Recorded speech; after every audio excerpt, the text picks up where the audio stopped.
ओर्हन्ताडं नमो सिद्धाडं नमो वार्याडं नमो वज्रायाडं नमो लोये सव्यसाहुडं मोक्षमार्गस्य नेतारं भेत्तारं कर्मभूभृतां ज्ञातारं विश्वतत्त्वानां वन्दे तद्गुणलब्धये।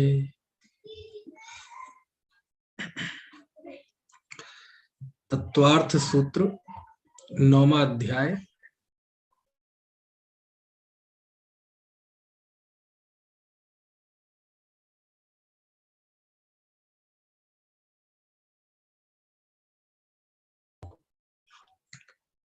तत्वार्थ सूत्र 9वां अध्याय। ध्यान का प्रकरण चल रहा है। आचार्य देव ने 28वें सूत्र में 4 प्रकार के ध्यान बताए। आर्तर रौद्र धर्म शुक्लानि परे मोक्ष हेतु। बाद के 2 ध्यान मोक्ष के कारण है। तो इससे ये अपने आप निकल के आ गया कि पहले 2 ज्ञान जो ध्यान है वो संसार के कारण है। इन 4 प्रकार के ध्यानों में कल हमने आर्त ध्यान का स्वरूप समझा था। ये चारों ही ध्यान है। ये और बात है कि यहाँ चूंकि निर्जरा का प्रकरण है और निर्जरा का प्रकरण है यानी तप का प्रकरण है, और तप में जिस ध्यान की बात चलती है वह ध्यान है जो जीव को श्रेणी चढ़ सके, जिसके जरिए है ना कर्म का क्षय हो सके। तो यहाँ तो मुख्य रूप से उस ध्यान की बात है। लेकिन यहाँ आचार्य ने विषय की गंभीरता और उसके महत्व की दृष्टि से ध्यान का एक कंप्लीट विवेचन भी किया। तो 28वें सूत्र में 4 प्रकार के ध्यान बताए। आर्त ध्यान, रौद्र ध्यान, धर्म ध्यान और शुक्ल ध्यान। ध्यान पना चारों में है। पना यानी ध्यान कहते किसे है? तो जो सूत्र में तो आया था तो उत्तम संघनन वाले ध्यान की बात थी 27वें सूत्र। लेकिन वो तो निर्जरा जिससे होती है, तप जो है उस ध्यान की बात है। लेकिन इन 4 प्रकार के ध्यान में जो ध्यान सामान्य है वह तो एकाग्रता रूप है ना। चित्त का अन्य विकल्पों से रुककर एक में अग्र हो जाना, एक में अग्र हो जाना, ज्ञान का एक में मुख्य हो जाना, वो ध्यान है। और ये ध्यान पना ये चारों में है। आर्त ध्यान में भी ये होता है, रौद्र ध्यान में भी होता है, धर्म ध्यान में भी होता है, शुक्ल ध्यान में होता है। हम सोचते हैं ध्यान केवल मुनि के होता है, नहीं। ध्यान जो मात्र ध्यान मात्र है वो तो सबके होता है ना।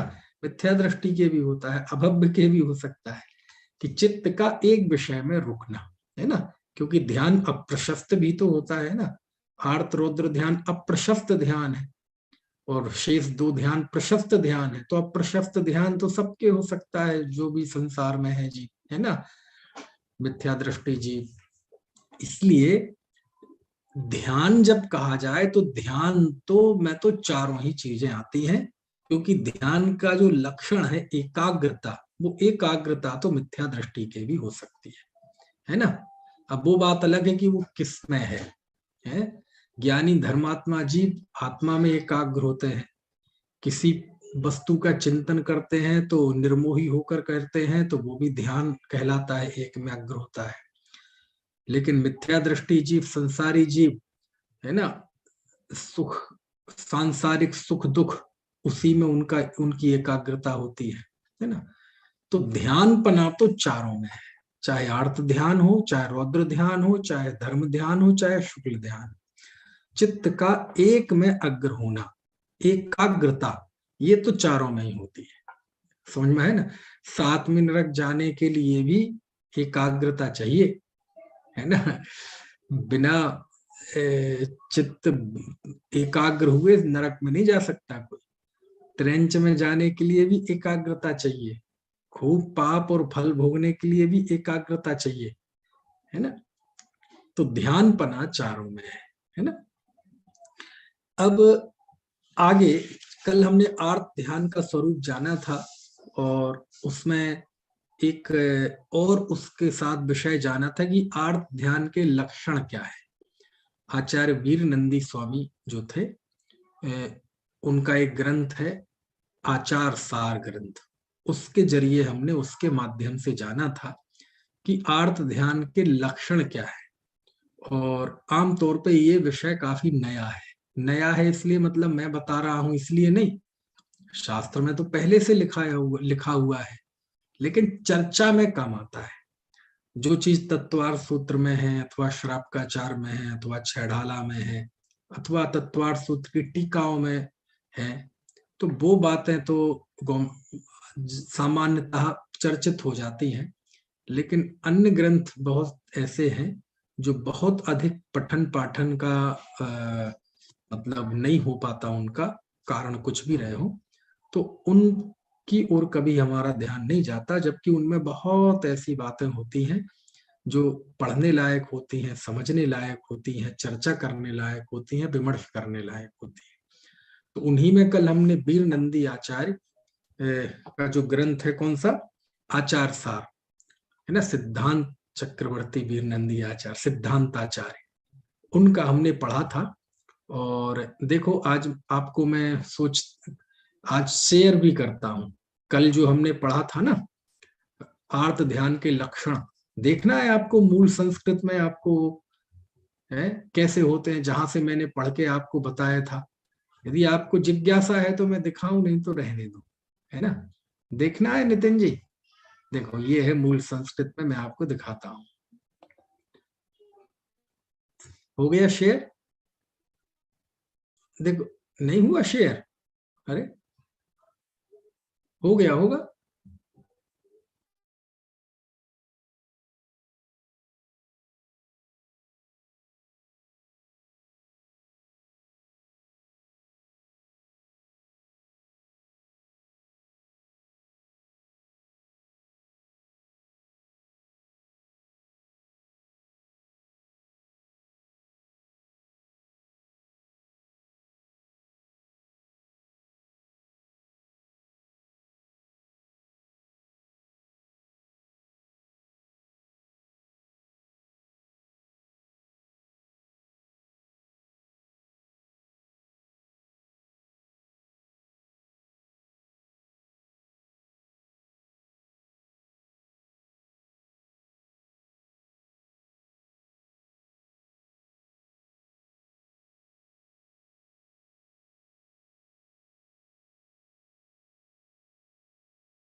आज थोड़ी सी नेट प्रॉब्लम जा रही है। देखो मैं फिर से शेयर करता हूं और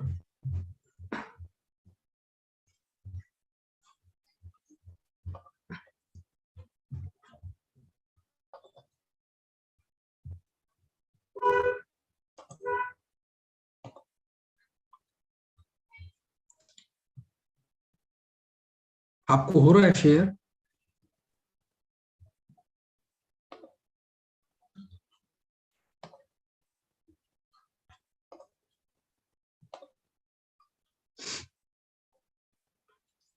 हो गया शेयर? नहीं हुआ देखो। अब हुआ, अब हुआ। नेट की गति आज कम है इसलिए हर चीज देर से हो रही है, शेयर हो भी देर से हो रहा है। देखो ये 10वें अध्याय का 18वां श्लोक है, जिसके आधार से कल मैंने आपको बताया था। इतना बढ़िया श्लोक है ना। और इसमें आर्त ध्यान के लक्षण बताए, आर्त ध्यान कैसे मतलब उसकी पहचान, है ना। जैसे बीमारी के लक्षण होते हैं ना, जैसे बोले कोरोना के लक्षण क्या है, बुखार आना, सूखी खांसी आना है ना, मलेरिया के लक्षण, टाइफाइड के लक्षण, तो ऐसी ये आर्त ध्यान के लक्षण है। समझ में आए ना, आर्त ध्यान रूपी बीमारी के लक्षण है।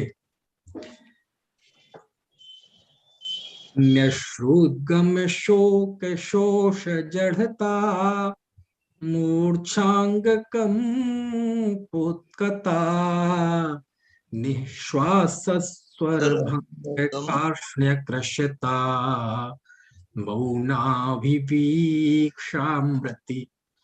प्रस्वेदा निमिषा स्थितिरुजायां चामृतोत्यादय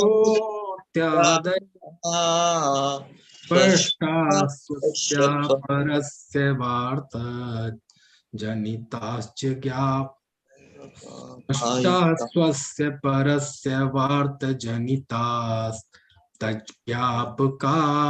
कायि। ये जो कल बताए थे ना मैंने सारे, बस ये इसमें शामिल है पूरे।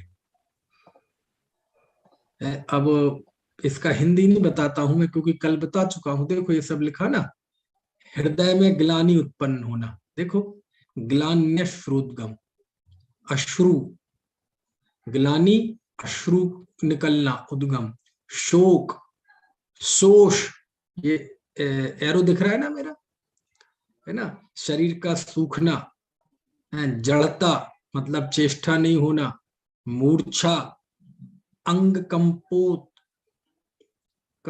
मतलब अंग की कंपनता, निश्वास, निस्वर, है ना, ये सारे कल जो बताए थे। तो यहां से मैंने वो सारे बताए थे आपको कि आर्त ध्यान के लक्षण क्या है ना। तो ये बहुत जबरदस्त है, क्योंकि ये बिल्कुल नई चीज आचार्य ने लिखी है।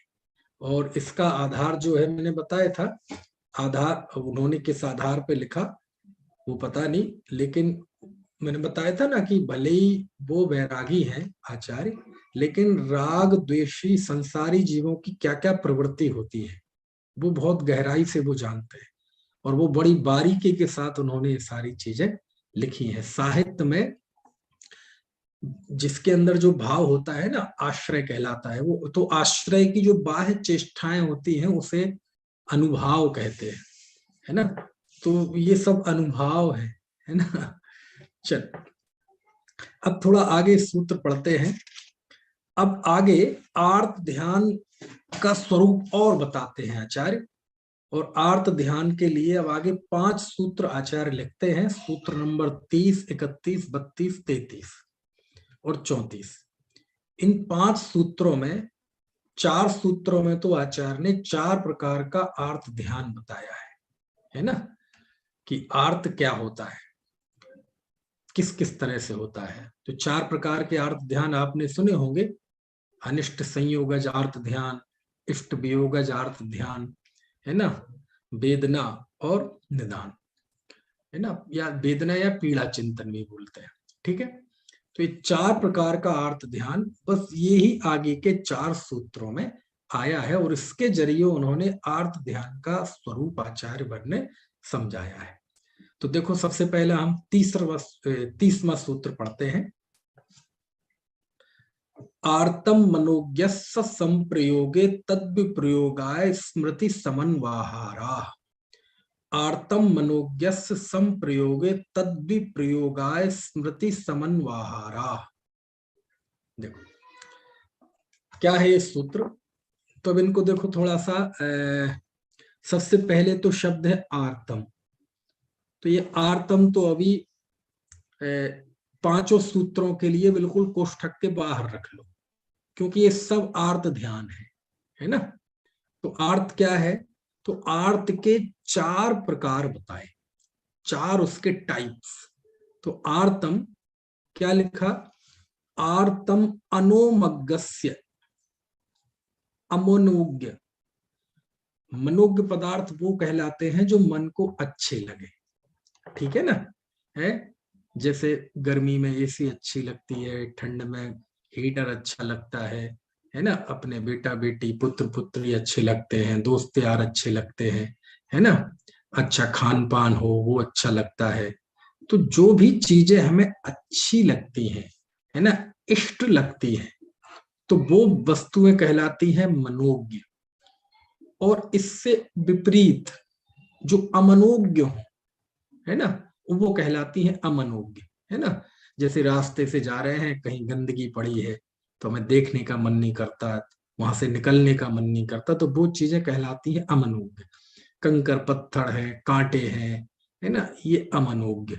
तो जो मन को अच्छी ना लगे, जिनसे मन हटना चाहता है वो वस्तुएं कहलाती हैं अमनोज्ञ। उन्हें ही कहते हैं हम अनिष्ट, उन्हें ही कहते हैं जो हमें दुख दें, उन्हें ही कहते हैं जो हमें अंदर में पीड़ा उत्पन्न करें, दुखदाई। ऐसी वस्तुओं को ही कहते हैं अमनोज्ञ, जो मन को सुहाए ना। ठीक है। अब जैसे कोई आपको अच्छा नहीं लगता जो व्यक्ति, तो वो दिख भी जाए तो आपको ऐसा लगता है या तो ये भाग जाए या मैं भाग जाऊं, तो वो अमनोज्ञ है आपके लिए। कोई कुरूप व्यक्ति अमनोज्ञ है ना, जो मतलब जिससे भी आप, जिसमें भी आपका मन हटना चाहता है, जिसको देखकर या देख कर या कैसे भी पांचों इंद्रियों में कोई भी हो, देखकर, सूंघकर, चखकर आपको दुख होता हो, तो वो सारी चीजें अमनोज्ञ कहलाती है ना। तो अमनोज्ञ के संप्रयोगे, संप्रयोगे मतलब अमनोज्ञ पदार्थों के संप्रयोग होने पर, मतलब सीधा सा अर्थ भाव उसका ये हुआ अमनोज्ञ पदार्थों का संयोग होने पर। ठीक है। अमनोज्ञ पदार्थ मिलने पर, अमनोज्ञ पदार्थ प्राप्त होने पर, यानी जो चीज हमें अच्छी नहीं लगती, जो हमें दुख पैदा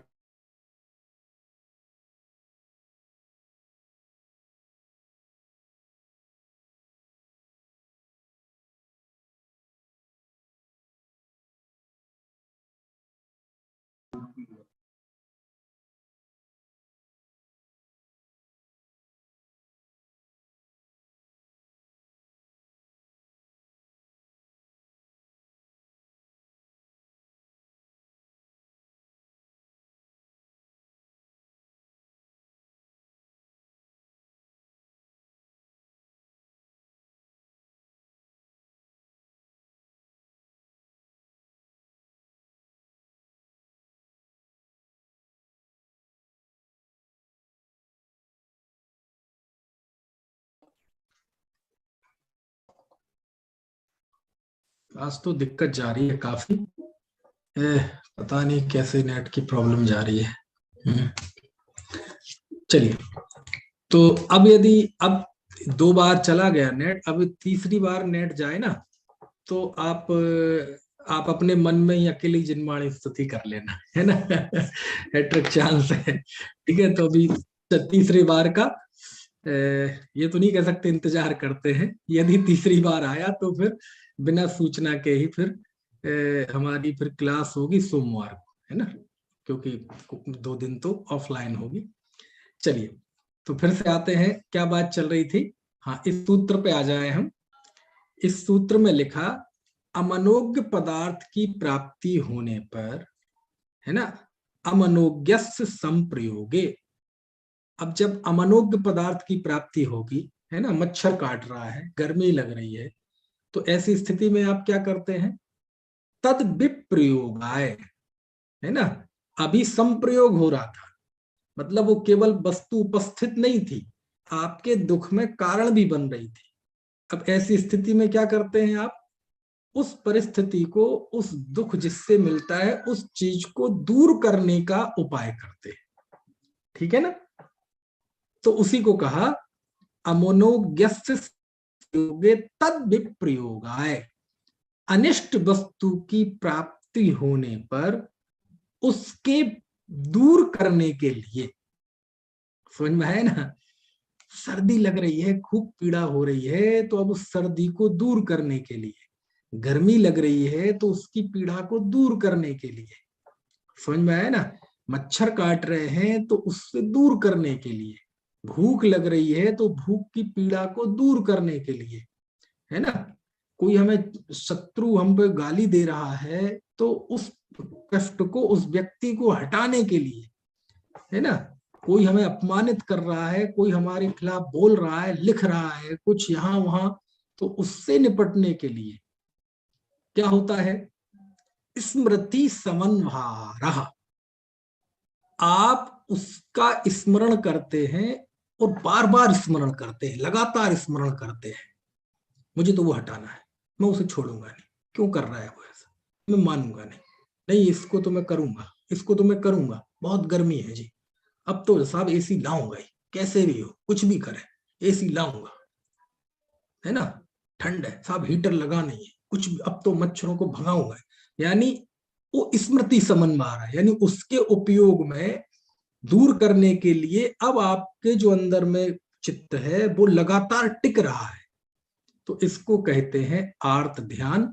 और इसी को यहां तो नहीं कहा लेकिन दूसरी जगह लिखा है कि इसका नाम है इष्ट वियोगज अनिष्ट संयोगज आर्त ध्यान, यानी अनिष्ट पदार्थों के अमनोज्ञ पदार्थों के संयोग से उत्पन्न होने वाला ध्यान, उसी को कहते हैं अनिष्ट संयोगज आर्त ध्यान, है ना। तो कोई भी अनिष्ट वस्तु मिली, अब तो उसको दूर करने के बारे में सोचना, ये दूर हो जाए, दूर हो जाए, कैसे दूर हो, कैसे दूर हो, है ना। अब देखो मान लीजिए कोई मुनि है ना, तो उनको भी कोई अनिष्ट पदार्थ की प्राप्ति हो सकती है। अब सिर पे सिगड़ी रखी थी तो वो कोई आनंद की चीज तो है नहीं, श्यालनी खा गई थी मुनिराज को तो वो आनंद की चीज तो है नहीं कोई, गुरुदत्त महाराज को कपास लपेट दिया था और आग लगा दी थी तो कोई आनंद की चीज तो है नहीं वो, है ना। 5 पांडव मुनि को लोहे के गरम गरम कड़े पहना दिए तो कोई आनंद की चीज तो है नहीं, घानी में पेल दिया गया तो वो कोई आनंद की चीज तो है नहीं। तो ये जो उपसर्ग परिचय आते हैं मुनि के, तो वो उपसर्ग परिचय आने पर वो उसको समता भाव से सहन करते हैं, क्या करते हैं, सहन करते हैं। लेकिन आम व्यक्ति होता है वो प्राप्ति होने पर उसके दूर करने का उपाय करता है, और उपाय करने में जो हमारी चित्त की एकाग्रता होती है, बार बार चित्त वहीं सतत लगातार लगा रहता है ना, वो आर्त ध्यान है, पहले प्रकार का आर्त ध्यान। ठीक है। अच्छा ये कब चलता है, कौन से समय चलता है, कौन से समय नहीं चलता, ये हमेशा ही चलता रहता है। सबको अपने अपने स्तर के अपने अपने कष्टों के निवारण के लिए, गरीब आदमी गरीबी कैसे दूर हो, है ना, अमीर आदमी कैसे, है ना, और बड़े बने, कुछ ना कुछ उसके चलता रहेगा, है ना। और जो अपमानित होता होगा तो अपमान का घूंट पीता रहता है, अपमान का घूंट, रातों रात नींद नहीं आती उसे, कैसे मैं दोबारा अपनी इज्जत प्राप्त करूं। तो ये जो जलना है ना, मन में एकाग्रता होना, इसको कैसे हटाएं, कैसे हटाएं, कैसे हटाएं, कैसे भगाएं। अब वो कोई भी पदार्थ हो सकता है, अमनोज्ञ पदार्थ मतलब कोई अचेतन पदार्थ ही हो ऐसा नहीं, कोई अचेतन पदार्थ भी हो सकता है, कोई जीव भी हो सकता है, कोई भी हो सकता है, तो उसको हटाने मिटाने का ही विचार करना, है ना। ठीक है, तो ये 30वां सूत्र हो गया। इसके बाद 31वां सूत्र देखो, विपरीतम मनोज्ञस्य, क्या हुआ, विपरीतम मनोज्ञस्य, मनोज्ञ, मनोज्ञ मतलब ऊपर था अमनोज्ञ और यहां क्या है, मनोज्ञ। तो मनोज्ञ में क्या होता है, विपरीतम, मनोज्ञ में विपरीत होता है, क्या मतलब तो इस सूत्र को बिल्कुल विपरीत बना लो। आर्तम, ये तो बिल्कुल बाहर रख दो कोष्ठक के, क्योंकि ये तो आर्त की ही ध्यान चल रही है, बात चल रही है। स्मृति समन्वहारा, ये भी चारों ही सूत्रों में लगा हुआ है, 3 आगे के में भले ही नहीं लगा लेकिन वो लगा, क्योंकि ध्यान को रिप्रेजेंट करने वाला शब्द यही है, स्मृति समन्वहारा। स्मृति समन्वहारा मतलब स्मृति को दूसरे स्थान पर न ले जाकर बार बार उसी में लगाए रहना, इसी का नाम ध्यान है, ज्ञान की एकाग्रता का नाम ध्यान है। अब यही स्मृति का समन्वहार शुभ ध्यान में भी होता है, धर्म ध्यान में भी होता है ना, और यही आर्त ध्यान में भी होता है। फर्क क्या है, वहां उसका विषय शुभ है और यहाँ इसका विषय अशुभ है। ध्यानपना दोनों में ही है, एकाग्रता दोनों में है, इसलिए आर्त शब्द तो रख ही लो बाहर, स्मृति समन्वहार इसको भी रख लो। अब विपरीत क्या, तो देखो ऊपर शब्द था अमनोज्ञस, तो यहां क्या बनेगा, मनोज्ञस। ऊपर था संप्रयोगे, अनिष्ट वस्तुओं की प्राप्ति होने पर, यहां क्या होगा, मनोज्ञस विप्रयोगे, मनोज्ञ वस्तु के दूर होने पर। ठीक है, मनोज्ञ वस्तु का वियोग ना हो जाए, है ना, उसके लिए तद विप्रयोगाय, तो यहाँ क्या होगा, तत्संप्रयोगाय। वहां चिंतन कर रहा था कि ये कैसे दूर हो, यहाँ क्या चिंतन करेगा कि ये इष्ट वस्तु कैसे बनी रहे, है ना। तो यदि इसको अपन ऊपर के सारे शब्दों को मिला दिया जाए तो कैसे सूत्र बनेगा, तो देखो ऐसे बनेगा, मनोज्ञस्य विप्रयोगे तत्संप्रयोगाय स्मृति समन्वारा। आर्तम तो आगे है, यहां मनोग ऊपर अमनोज्ञ था, यहां मनोज्ञ है, ठीक है। ऊपर विप्रयोग था, ठीक है, यहां क्या होगा, संप्रयोग। वहां तद प्रयोगाय था, यहां तत्संप्रयोगाय होगा, ठीक है। बाकी दोनों चीजें एक सी होगी, आर्तम और स्मृति समन्वय। इनमें फर्क क्यों आ गया, वहां चिंता थी अमनोज्ञ पदार्थ की प्राप्ति होने पर उसको दूर करने की चिंता, यहां मनोज्ञ प्रयोग की प्राप्ति बनी रहे इसकी चिंता, है ना। तो इसलिए आचार्य ने संक्षेप में इतना लिख दिया बस, विपरीतम मनोज्ञस्य, ठीक है, कि मनोज्ञ वस्तु के वियोग होने पर उसकी प्राप्ति की जो निरंतर चिंता बनी रहती है उसी को दूसरा आर्त ध्यान कहते हैं। अन्य जगह पे इसका क्या नाम है, इष्ट वियोगज आर्त ध्यान, यानी इष्ट का वियोग न हो जाए इसकी चिंता में निरंतर रहना, इसका नाम क्या है, इष्ट वियोगज आर्त ध्यान, ठीक है। ये आपको समझ में आ गया। चलिए फिर 32वां सूत्र देखते हैं, वेदनायाश्च, है ना। वेदना के होने पर, अब वहां भी आर्तम वहीं से ले आना पीछे से, स्मृति समन्वहारा उसको भी ऊपर से ले आना, तो क्या होगा, वेदना जब जीव को हो तो वेदना हो तो उस वेदना कैसे दूर हो, इसमें स्मृति समन्वहारा, इसमें स्मृति का बार बार चलना, चित्त का बार बार लगना, कैसे दूर हो, कैसे दूर हो, कैसे दूर हो जी, कैसे दूर हो ये दुख, है ना। तो इसमें दूर होने में इसकी दुख की प्रगाढ़ता ज्यादा महत्वपूर्ण है वेदना में, यानी वो इतना ज्यादा वेदना, वो उपाय नहीं सोच पाता, उपाय नहीं सोच पाता, समझ में आया ना।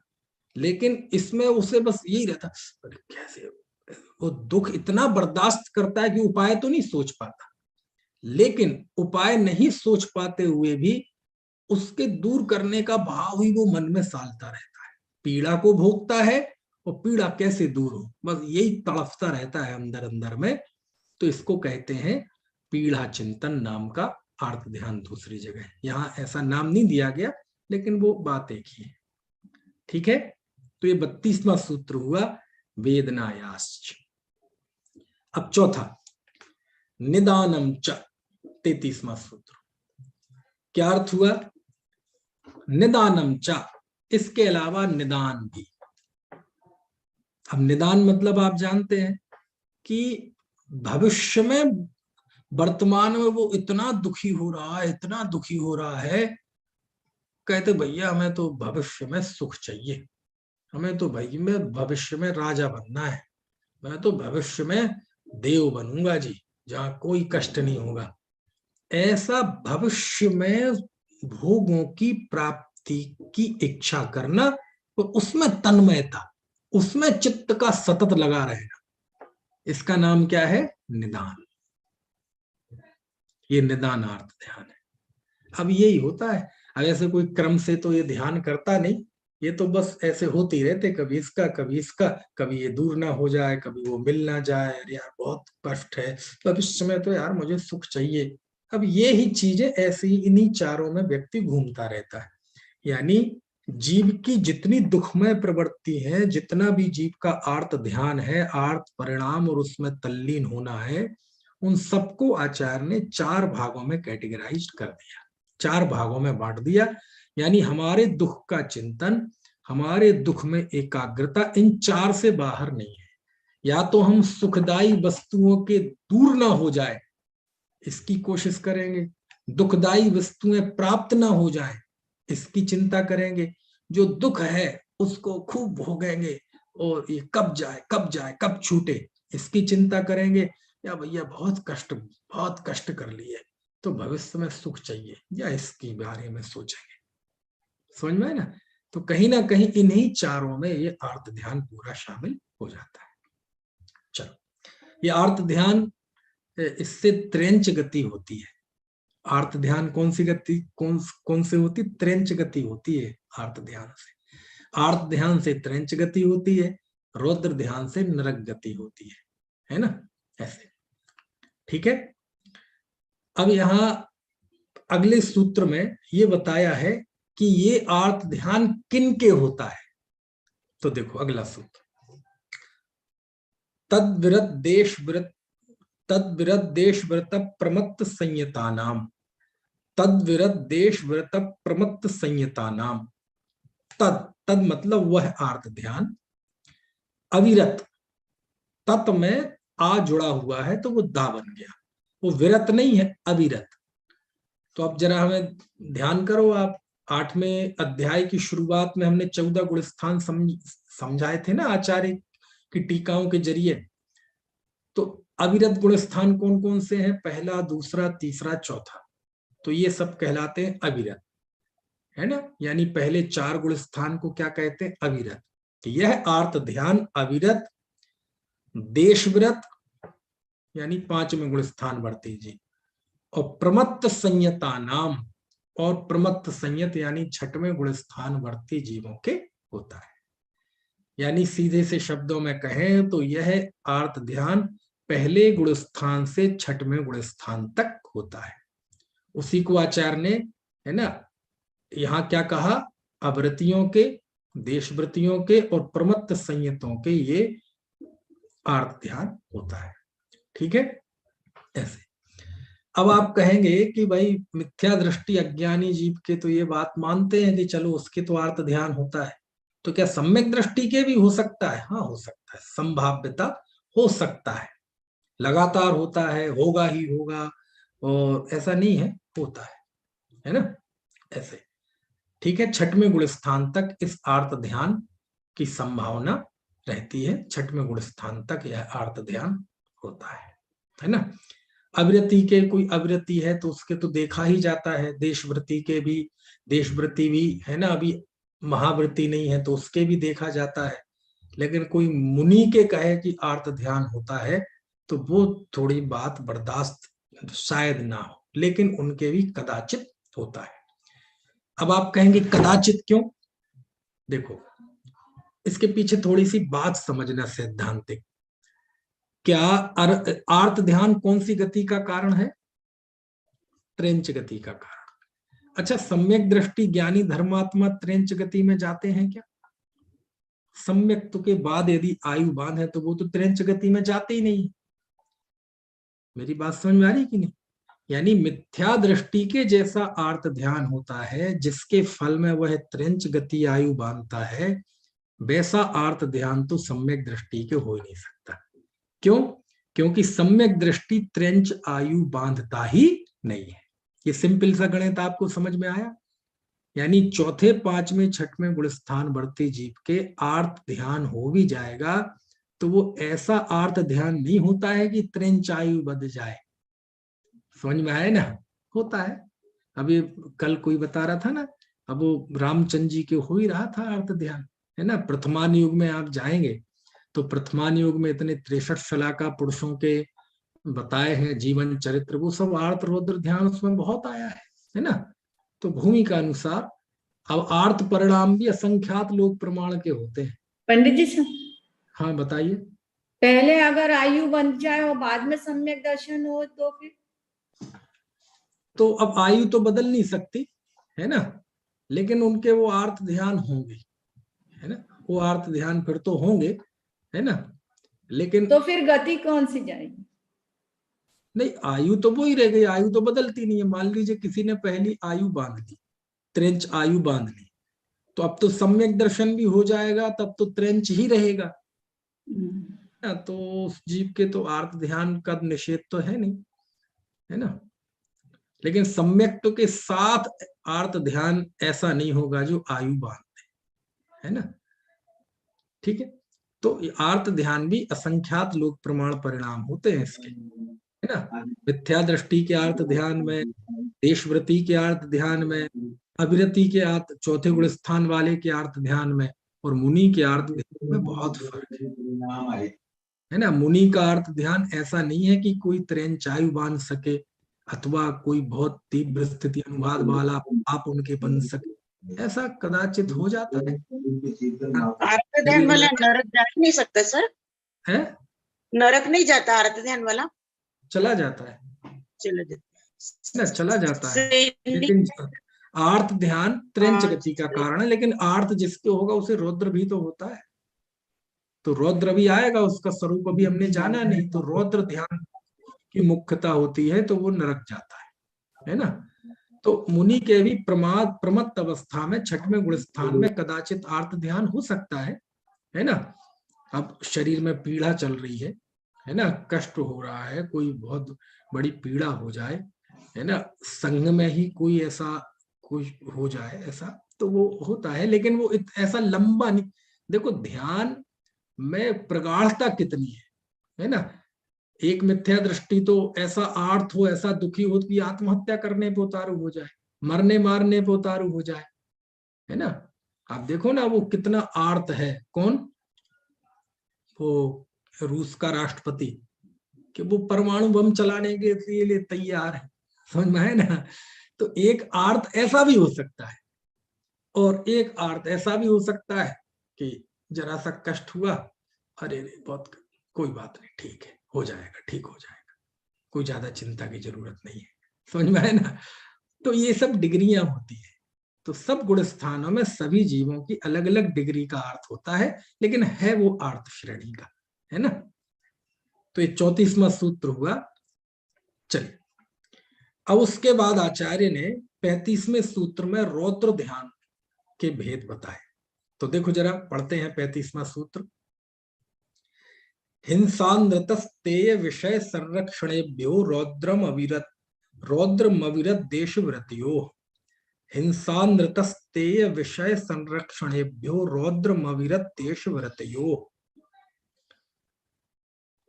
लो आचार्य ने रौद्र ध्यान के भेद भी इस सूत्र में बता दिए और रौद्र ध्यान किसके होता है वो भी एक ही सूत्र में बता दिए। कैसे, देखो, हिंसा, अंद्रत, स्तेय, विषय संरक्षणेभ्यो, है ना, कि हिंसा, अंद्रत मतलब असत्य, स्तेय यानी चोरी, और विषय संरक्षणेभ्यो मतलब विषय का संरक्षण, है ना, परिग्रह जिसे हम कहते, परिग्रह को संरक्षण करने का भाव वही। तो संरक्षणेभ्यो यानी इनके संरक्षण के लिए, अब स्मृति समन्वहारा ऊपर से ले आओ जरा, यहां ध्यान का प्रकरण चल रहा है ना, तो स्मृति समन्वहार ऊपर से उठा के यहां लाओ, तो क्या होगा, हिंसा, झूठ, चोरी और विषय संरक्षण के लिए निरंतर चिंतन करना, स्मृति का बार बार उसी में लगा रहना, यह रौद्र ध्यान है। रौद्रम, ये रौद्र है। रौद्र किसे कहते, रौद्र मतलब क्रोध का भाव, क्रूरता का भाव, और जिसके अंदर क्रूरता के परिणाम होते हैं, क्रूरता का भाव होता है, वो कहलाता है रुद्र। रुद्र में जो हो वो कहलाता है रौद्र, समझ में है ना। तो क्रूरता के भाव जो होते हैं उसमें जब ज्ञान तल्लीन होता है तो वही कहलाता है रौद्र ध्यान, है ना। तो हिंसा, हिंसा करना और उसमें चित्त का बार बार लगना, ये देखो इतना बड़ा जो आतंकवादी गतिविधि होती है, ये क्या है, ये रौद्र ध्यान ही तो है। क्रूरता है और क्रूरता में भी चित्त को लगता है। मान लीजिए हमारे आपके अंदर कोई कोई बहुत ही खराब परिणाम आ जाए तो हमें खेद बरतेगा, हम क्या सोचेंगे, अरे यार कैसे परिणाम आ रहे, नहीं नहीं गलत है। लेकिन वह उस परिणाम में खेद नहीं मनाता, उस परिणाम में लगता है और उसमें आनंद का अनुभव करता है ना। ये आपने देखा कसाई खाने होते हैं, एक वो हलाल करते हैं, जितना ज्यादा तड़फता है वो हलाल करते ना, ये क्या है, रौद्र ध्यान। समझ में आए? हिंसा कर रहा है और उसमें ही उपयोग को बार बार लगा रहा है, उससे हटना नहीं चाहता। अब इसमें आनंद का भाव कैसे निकला? क्योंकि हटना किससे चाहता है? हंसना उससे चाहेगा जब वहां दुख भाषित होगा, वह तो वहां लगाना चाहता है, तल्लीन रहना चाहता है, मस्त रहता है। इसलिए उसके साथ दूसरे ग्रंथों में जाए तो आनंद शब्द जोड़ देते हैं। तो 4 प्रकार का रौद्र ध्यान ग्रंथांतरों में बताया है, जिसके नाम है हिंसानंदी, मृषानंदी, चौर्यानंदी और परिग्रहानंदी। बस वही 4 की बात यहाँ है कि हिंसा के कार्य में, हिंसा के लिए सतत चित्त का लगना, कैसे कैसे मैं हिंसा करूं, अभी हिंसा कर रहा है और कैसे कर सकता हूं, और कैसे जीवों को मार सकता हूं, है ना। तो ये हिंसा में, ऐसी असत्य में, झूठ बोल रहा है, मजा आ रहा है उसे, और कैसे मैं लोगों को उल्लू बना सकता हूं, और कैसे लोगों को छल सकता हूं, और कैसे झूठ के जरिए मैं व्यापार कर सकता हूं, और कैसे झूठ के जरिए लोगों को गुमराह कर सकता हूं। तो इसमें उपयोग का लगना है ना, इसी को क्या कहते हैं, मृषानंदी। एक तो झूठ पाप है और झूठ बोलकर उसमें आनंद का अनुभव करना, इसलिए वो बार बार उसको रिपीट करना चाहता है, उस चित्त वृत्ति को उसमें लगाना चाहता है। समझ में आया ना, ये मृषानंदी। तीसरा, चोरी करके, चोरी करना अपने आप में पाप है ना, लेकिन चोरी करके उससे कम से कम खेद बरते, लेकिन इसे खेद नहीं बरतता है। वो चोरी करके, पर वस्तु का हरण करके, है ना, वो अनैतिक रूप से चीजों को प्राप्त करके, रुपए पैसा कमा के, दूसरों का धन हड़प के, अनेक अनेक चोरी के रूप हैं, उसमें चित्त को लगाता है, हमें कैसे और प्राप्त करूं, कैसे लोगों को ठग सकूं, है ना, ऐसा आनंदित होता है। तो ये जो उपयोग की एकाग्रता है, ये रौद्र ध्यान है। और चौथा, विषय संरक्षण। विषय संरक्षण, विषय संरक्षण के लिए देखो आचार्य ने परिग्रह शब्द नहीं दिया, कौन सा शब्द दिया, विषय। ये विषय मतलब क्या होता है, 5 इंद्रियों के विषय, है ना, स्पर्श इंद्रिय का विषय, रसना इंद्रिय का विषय, घ्राण इंद्रिय का विषय, चक्षु इंद्रिय का विषय, कर्णेंद्रिय का विषय, इनके विषय, इनके विषय के संरक्षण के लिए जो चित्त लगता है ना। स्पर्शन इंद्रिय के संरक्षण के लिए, स्पर्शन इंद्रिय के 8 भेद है ना विषय के, कौन कौन से, ठंडा, गरम, रूखा, चिकना, कड़ा, नरम, हल्का, भारी, है ना। ये जो हमारे घर में घर होता है, ये अपने आप में स्पर्शन इंद्रिय की मुख्य विषय है, क्योंकि घर के जरिए हम, है ना, अपने शारीरिक ठंडी गर्मी आदि के दुखों को कम करते हैं। वैसे तो 5 इंद्रियों का है ना। ये जो हमारे बिस्तर होते हैं, ये स्पर्शन इंद्रिय के विषय है। समझ में आए ना, घर में कूलर होता है, एसी होता है, पंखा होता है, रजाई गद्दे होते हैं, ये भी स्पर्शन इंद्रिय के विषय के लिए। सोफा है, ये भी स्पर्शन इंद्रिय का विषय है कि नहीं है। तो ये सब इंद्रियों के विषय, इनके संरक्षण में चित्त को लगना। रसना इंद्रिय के विषय, खट्टा, मीठा, कड़वा, कषायला, तीखा, है ना, भंडारण करना काय का, अनाज का, और ये सब, ये भी तो विषयों का परिग्रह है ना, विषयों का संरक्षण है ना। ये जो टीवी है, मोबाइल है, ये सब भी कर्ण इंद्रिय के, नेत्र इंद्रिय के विषय है।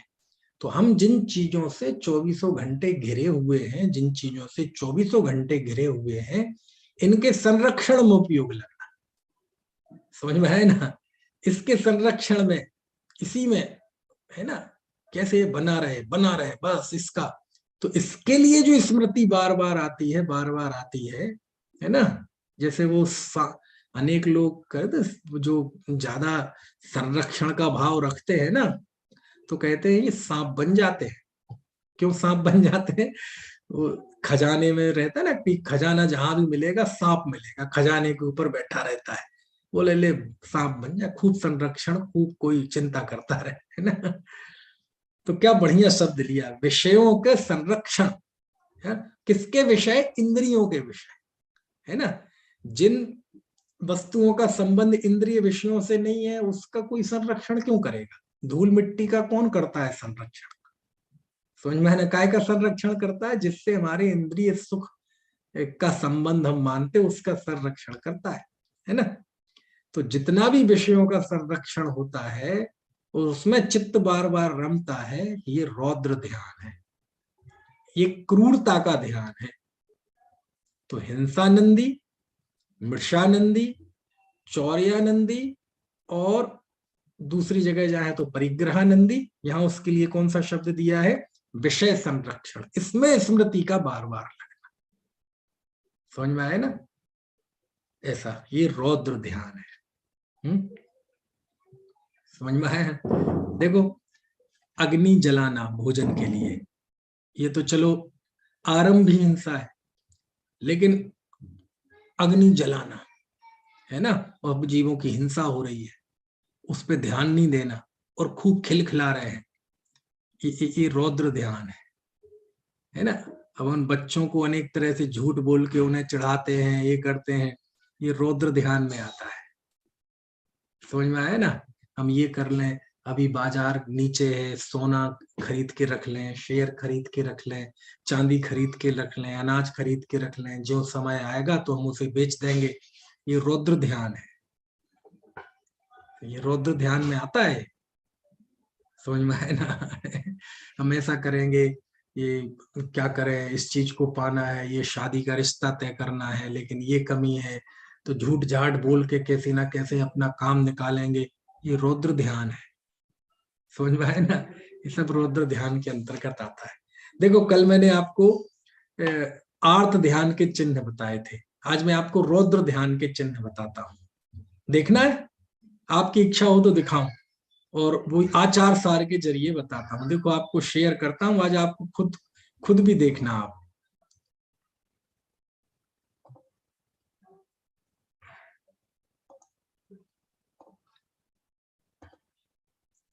ये आर्त ध्यान के थे, अब देखो आगे रौद्र ध्यान के हैं। ये देखो 10वां अध्याय है आचार सार ग्रंथ का, इसमें ये 22वां सूत्र है, 22वां श्लोक है, शार्दूल विक्रीड छंद है। दिख रहा है आपको? शेयर हो गया? इसमें देखो आप, थोड़ा सा मैं बड़ा कर देता हूं इसे। देखो रौद्र ज्ञान के चिन्ह देखो आप। क्षापाटव मान नाक्षुग्लता दायश्च देहे महान हेतुक्षेप विरुक्ष प्रकुटयः शक्ति प्रशंसात्नः स्वेदाधर निष्ठुरग्रह करा घातांगकं पादयः कायांका स्वपरावबोध विषयास् तत्रौद्र भावोद्भवा। देखो क्या बताते हैं आचार्य देव, रौद्र ध्यान के चिन्ह देखो आप। ये किस तरह के चिन्ह है, ये लक्षण है। जैसे बीमारी के लक्षण होते ना, थायराइड के लक्षण, कोरोना के लक्षण, है ना, ऐसे शुगर के लक्षण, है ना, टाइफाइड के लक्षण, तो ये रौद्र ध्यान के लक्षण है। कैसे? देखो लिखा, हिंदी में पढ़ ले नीचे, इंद्रियों के विषयों में बेपरवाही का होना, फिर लिखा मुख तथा नेत्रों का लाल हो जाना, है ना? ठीक है, मतलब आप देखेंगे ना, जब रौद्र ध्यान होता है तो क्या होता है, आप इंद्रिय और मुंह और नेत्र लाल हो जाएंगे, है ना? है? आप कभी हिंसा में, ये क्या कहते हैं, कोई भी हिंसा का कार्य करो और उसमें आनंद मानो, तो आपका चेहरा, आपने देखा होगा ना, उसमें जो भी क्रूर पात्र होते हैं, कोई नाटक व सीरियल आप देखना, तो क्रूर पात्र होते हैं तो कैसे लाल हो जाता है उनका मुंह, आंखें लाल, क्योंकि रौद्र रंग, रौद्र जो है ना उसका रंग लाल मान, साहित्य में रौद्र भाव को, रौद्र रस होता है ना, उसका रंग लाल माना गया है ना? तो रौद्र ध्यान है, क्रूरता है, तो क्रूर व्यक्ति की आंखें लाल हो जाती है, उसका मुख लाल हो जाता है। है ना। आप देखना जो कसाई वगैरह होते हैं, जब आंखें लाल, कैसी क्रोध उतर आता है आंखों में, और उनके ही नहीं, हम आपके भी, यदि आप कोई भी क्रूरता का भाव करते हैं और उसको खूब उसमें तल्लीनता के साथ करते हैं, कदाचित क्रोध पैदा अलग होना बात है, लेकिन विवेकी जीव उसको दूर करने का प्रयत्न करता है, लेकिन ये तो उसमें मस्त रहता है, मैंने ये कर दिया, क्रूरता, आनंद, है ना। ये आपने नाटकों वगैरह में देखा होगा, पहले कभी रामायण वगैरह आते थे तो राक्षस वगैरह होते थे, वो जीवों को मारते थे, मारते मारते हंसते थे, कुचलते जा रहे हैं। तो ये, तो इसको लिखा, समझ में आया ना, ऐसा है ना। तो और देखो, शरीर में अत्यधिक दाह का होना, ये भी रौद्र ध्यान है, यानी जिसके रौद्र ध्यान होता है वो शरीर एकदम जलने लगता है, उसके रगों में ऐसा खून दौड़ता है ना, बहुत गर्म हो जाता है उसका शरीर। और अगला चिन्ह लिखा, हथियारों को उठाना, है ना, हथियार उठा लेता है, हथियारों को उठाता है ना, ऐसे।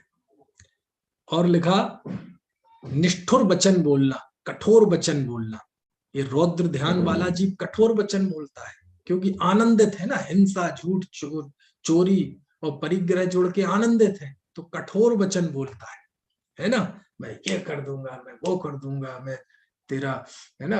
ये जो निकलते हैं ना कई सारे वचन, आपने फिल्मों के डायलॉग या आपस में बातचीत के डायलॉग सुने होंगे, मैं तेरा खून पी जाऊंगा, मैं तेरे गला काट दूंगा, मैं तेरे हड्डे काटूंगा, है ना। तो ये ऐसे ऐसे कठोर वचन होते हैं उसके, है ऐसे, आना मैं हाथ पैर तोड़ दूंगा तेरे, आंखें निकाल लूंगा, ऐसे कठोर वचन, है ना। क्यों? क्योंकि यदि वो रौद्र ध्यान नहीं होता तो वो उससे बचने की कोशिश करता, और बचता तो सबसे पहले उसकी वाणी में सुधार आ जाता, लेकिन वो ऐसा नहीं करता। और देखो, भ्रकुटी चढ़ना, भ्रकुटी चढ़ना यानी होता है, लिखा ना, भ्रकुटिया, है, भ्रकुटी चढ़ना यानी, भ्रकुटी चढ़ना जानते कि नहीं, ये होती है भ्रकुटी, है ना, ये भौं है, ये कहलाती है भ्रकुटी। तो रौद्र ध्यान में भ्रकुटी चढ़ जाती है ऐसे, है ना, ऐसे। और लिखा, अपनी प्रशंसा करना, ये रौद्र ध्यान वाला अपनी प्रशंसा करता है, अरे मैं भाई साहब, मैं जब युद्ध में जाता हूं, आप देखना मेरा युद्ध करना, ऐसे शत्रुओं को गाजर मूली की तरह काटता हूं, है ऐसे। तो वो युद्ध क्षेत्र की हिंसा है, झूठ है। भाई साहब, आप एक बार मेरे साथ दुकान पर बैठो, कैसे ग्राहक को टैकल किया जाता है, अरे जरा उससे सीखो जरा, ऐसे अपनी प्रशंसा करता है, समझ में आया ना। अरे यार तुम तो बेकार आदमी हो, है, ऐसे नहीं चलता, थोड़ा सा करो, मैंने देखो मेरे पास क्या था, आज मैंने इतना जोड़ लिया, इतना मेरा आज बैंक बैलेंस है, इतने मेरे प्लॉट है, इतने मेरे ये है, इतने मेरे सोना चांदी है, तो परिग्रह जोड़ के आनंद मानता है। तो ऐसे जब हिंसा आदि करके खुश होता है तो अपनी प्रशंसा करता है, यानी अपनी प्रशंसा, ये काय का चिन्ह है, काय का लक्षण है, ये रौद्र ध्यान का लक्षण है। अपनी प्रशंसा है, कितनी बढ़िया चीज निकल के आई इसमें से, अपनी प्रशंसा करना, ये कौन से ध्यान का लक्षण है? रौद्र ध्यान का। रौद्र ध्यान का लक्षण है। किस बीमारी का लक्षण है ये? रौद्र ध्यान रूपी बीमारी का लक्षण है ये अपनी प्रशंसा करना। यानी कोई अपनी प्रशंसा कर रहा है ना, अपने मियाँ मिट्ठू हो रहा है, तो ये एकदम दिमाग में क्लिक हो जाना चाहिए। अब कोई दूसरा करे चाहे नहीं, अपन अपनी खुद की प्रशंसा करने लगे ना, तो एकदम दिमाग में क्लिक होना चाहिए कि ये कौन सा ध्यान कर रहा हूं मैं, रौद्र ध्यान कर रहा हूं। समझ में आया ना? है, कितना बढ़िया लिखा आचार्य ने, बहुत बढ़िया बढ़िया चीज है?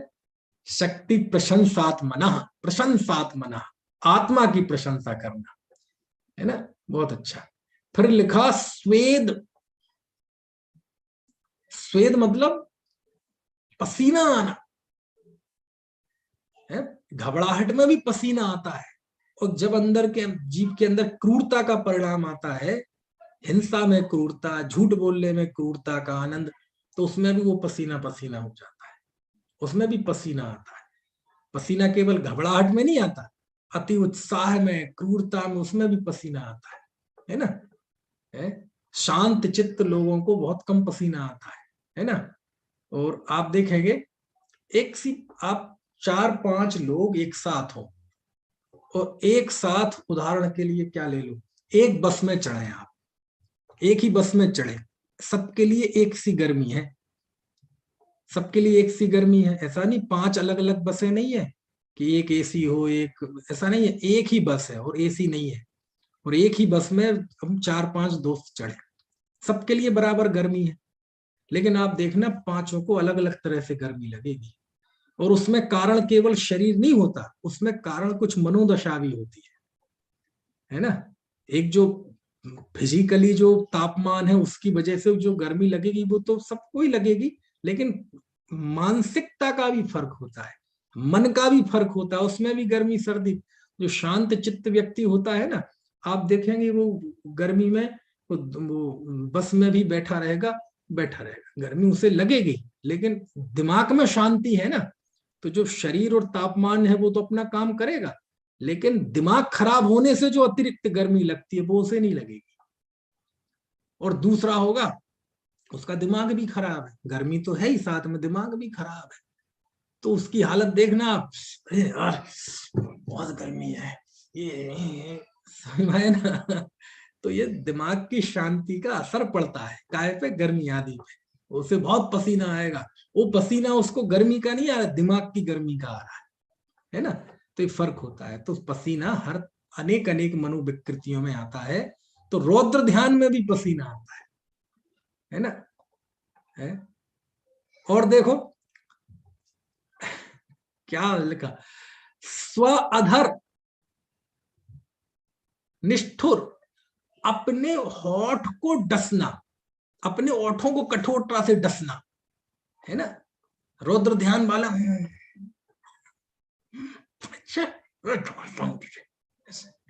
ये रौद्र ध्यान की निशानी है, समझ में आया ना? आप देखना क्रूर जो आदमी होता है ना, उसकी इस तरह की मुद्राएं बन जाती हैं मुख की, सज्जन व्यक्ति की ऐसी नहीं बनती, ऐसे दांत अपने, अरे कई बार ऐसा होता अपने ही होंठ काट लेता है ना? तो ये लिखा है इसमें, देखो आप, फिर लिखा हाथ पटकना है, कर आघात, लिखा कराघात, हाथ पटकना, ऐसे मजा आ गया जी, है ना? ऐसे समझ में आया ना? मजा आ गया जी, ये अब मजा आ गया जी, ऐसे हाथ पटकना अपने, ऐसे ये क्या है? ये रौद्र ध्यान ही तो है, है? अरे क्या बात कर रहे, ये रौद्र ध्यान है, हाथ, मजा आ गया जी, रौद्र ध्यान, अरे कौन है जो मुझसे बढ़ सकता है, रौद्र ध्यान, है ना? ऐसे हाथ पटकना है। आपने देखा होगा सज्जन पुरुष भी हंसी हंसते हैं, लेकिन उनकी हंसी ज्यादा से ज्यादा मुस्कुराहट होगी, थोड़ी सी निकलेगी। और जो क्रूर व्यक्ति होते हैं उनकी हंसी कैसी होती है? गब्बर सिंह को हंसते देखा है, कंस को हंसते देखा है, रावण को हंसते देखा है, हाथ पटक पटक के, हाथ पटक पटक के, है ना? वो हंसी नहीं, वो कुछ भी करेंगे तो हर चीज में अहंकार झलकेगा, हाथ पटक पटक, अरे इधर आ यार, क्या बात कर।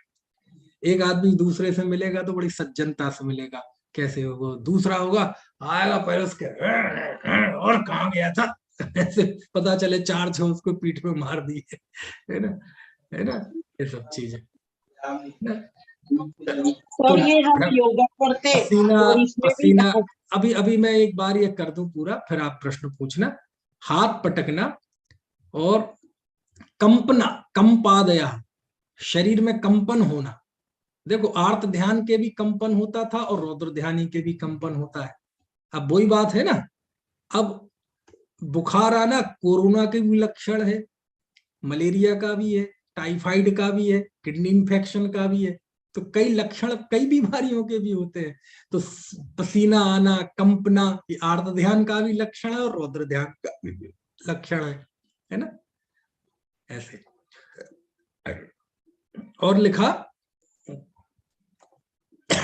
कंपन, इनके द्वारा शरीर के रौद्र भाव है ना, ये इसके चिन्ह, इसके द्वारा ये जाने जाते हैं। ठीक है, चलिए अब आप प्रश्न पूछिए और फिर आगे चर्चा करेंगे। हाँ बताइए, किसी का कोई सर ये शरीर स्वास्थ्य के लिए, हाँ, अपन योगा करते तो ये शरीर स्वास्थ्य के लिए करते तो उसमें हंसना पड़ता है, तो ये भी रौद्र ध्यान में आएगा क्या? ये तो मतलब अपने शरीर के स्वास्थ्य के लिए करते ना अपन। इतने खतरनाक खतरनाक प्रश्न कहाँ से लाते हो? चलो, कई चीजों का विचार नास्ति से करते हैं। अच्छा, वो शुक्ल ध्यान है क्या? नहीं है। धर्म ध्यान है क्या? नहीं है। आर्त ध्यान है क्या? नहीं है। तो अब पांचवा कोई होता नहीं, तो वो धर्म, वो रौद्र ध्यान है। समझ में आया ना?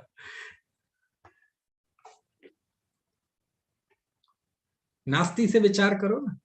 ठीक है, और कोई प्रश्न किसी का?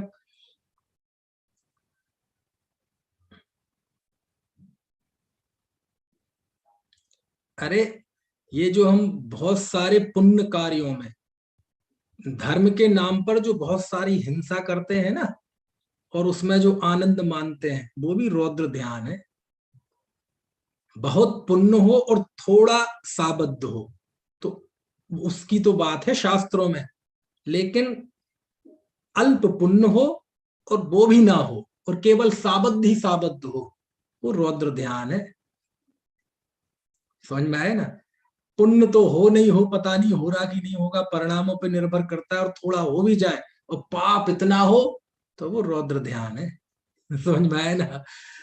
कितने आयोजन होते हैं आजकल, कई के ऐसे ऐसे आयोजन हो लगे, पूरी रात अग्नि जल रही, पूरी रात अग्नि जल रही, धूप जलाई जा रही, और उसमें खूब आनंदित हो रहे, खूब नाच रहे, रात रात भर नाच रहे। वो नौ दुर्गा जो होती ना जैनेतरों में, वो जैनियों में होने लगी, और अपन समझते धर्म है। वो रौद्र ध्यान है, हिंसा नंदी रौद्र ध्यान, सारे रौद्र ध्यान है वो, है ना? तो बहुत बारीक स्वरूप है इन सब का। आचार्य तो इशारे में बता देते हैं, बाकी सब चीजें अपन को स्वयं समझना ये भी पड़ता है बारीकी ना है, अपने जीवन में। हाँ, पता भी नहीं चलता हम लोगों को कि हम क्या कर रहे हैं, रात दिन चलता ही रहता है, ये तो सांसारिक के काम। हाँ चलता रहता है, लेकिन देखो, एक तो बीमारी होना, और दूसरा हमें पता है कि ये बीमारी है। किसी को बीमारी का पता ही ना हो, है ना? अब तो पता चल गया ना बीमारी है, तो पता चलने के बाद वो बीमारी जाएगी, कब जाएगी, कैसे जाएगी, और बात है।